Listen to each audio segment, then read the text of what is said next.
Hello friends of Oak Hills, this is Pastor Dale with our weekly video Touchpoint. Today is Thursday, December 14th, 2023. Our points upon our article is titled Christmas Love.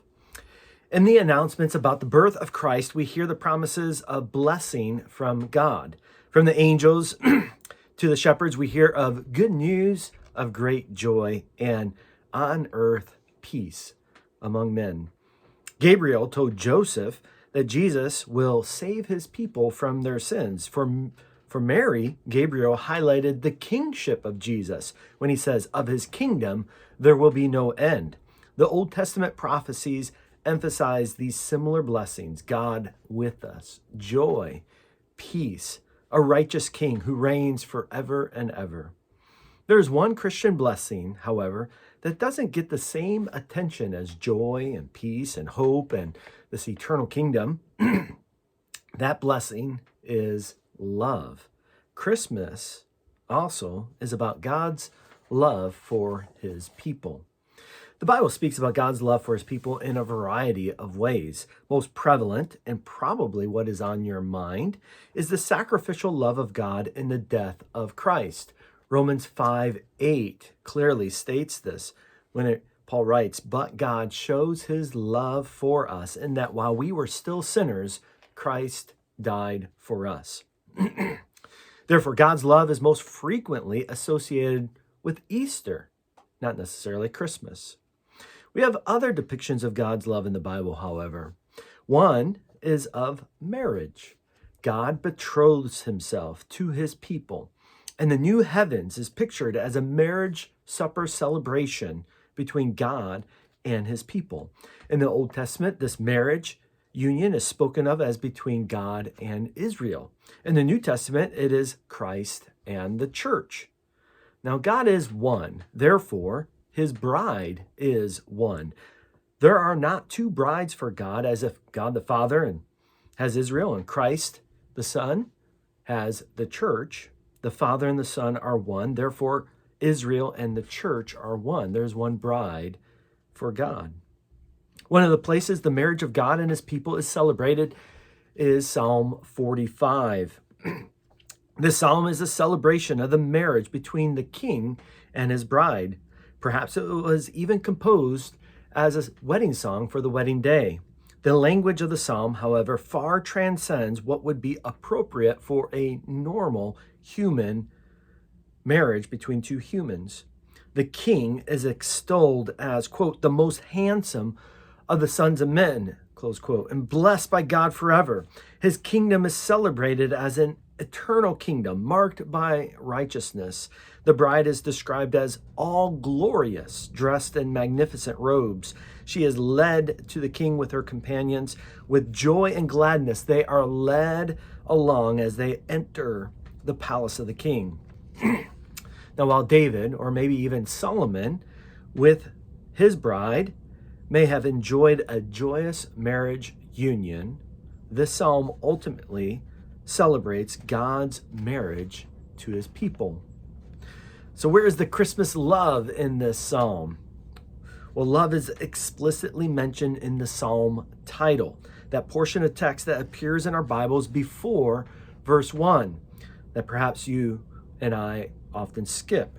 The psalm title, however, is considered to be a part of the inspired text of the psalm. Psalm 45's title reads, "To the choir master, according to lilies, a mescal of the sons of Korah, a love song." In this title, we have the musical tune, according to lilies, the author, the sons of Korah, and then the theme of the psalm, a love song. Psalm 45 is a love song. It is a celebration of the love and delight the bridegroom and the bride have in one another. Again, you might ask, how does this apply to Christmas? We celebrate the incarnation of the Son of God at Christmas. Jesus had to be made man in order to purify his bride for their marriage day. Paul says in Ephesians 5, Jesus did this out of love for the church, his bride. During the Christmas season, we celebrate that the bridegroom has pursued his bride by being born in a stable in Bethlehem. Kind of like a first date. Just don't push that analogy too far. The marriage celebration is still future, when we enter into glory, into the new heavens and new earth with Christ. But in biblical language, the church already is the bride of Christ. And Psalm 45 teaches us the joy of knowing we are loved by our bridegroom. So may we celebrate this Christmas season the love of God that he has for his people. A few highlights to touch on here in the life of Oak Hills. December is always special, but first of all, we'll want to remind you to be praying for our missionaries of the month. And this month we are praying for Chase and Shaw Johnson, who are serving with Surge in Cluj, Romania. Please be praying for them and remember them.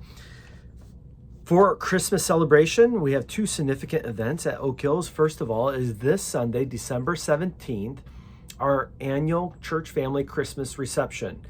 Every year we have a wonderful smorgasbord of food available for our church family to gather before and after service to enjoy fellowship and relationships with one another.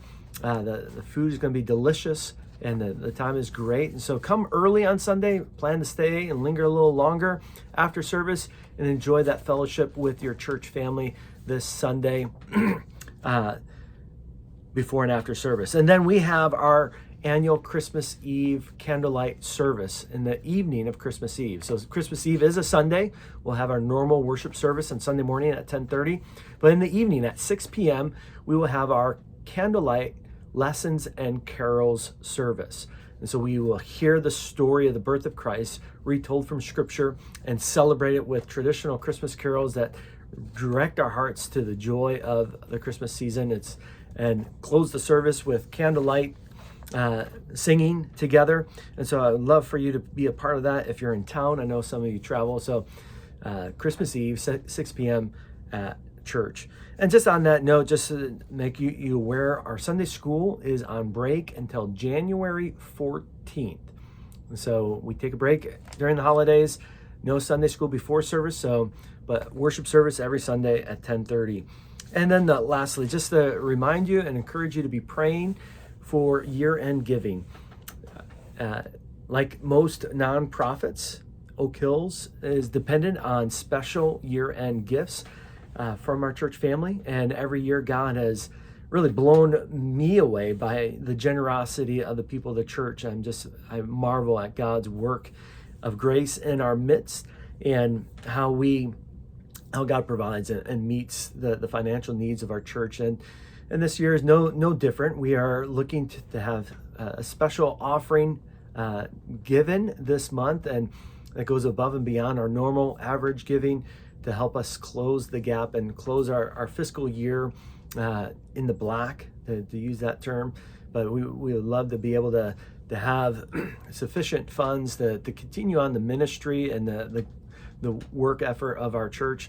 Thank you so much for praying for God's blessing and provide those funds. And as always, we encourage you to evaluate your own giving for the year. And if God would lead you and you are able to give a special gift here at the year end, it would be a blessing to your church, blessing for the ministry as we seek to be faithful to proclaim Christ in Shawnee and in our community, to see Christ lifted up.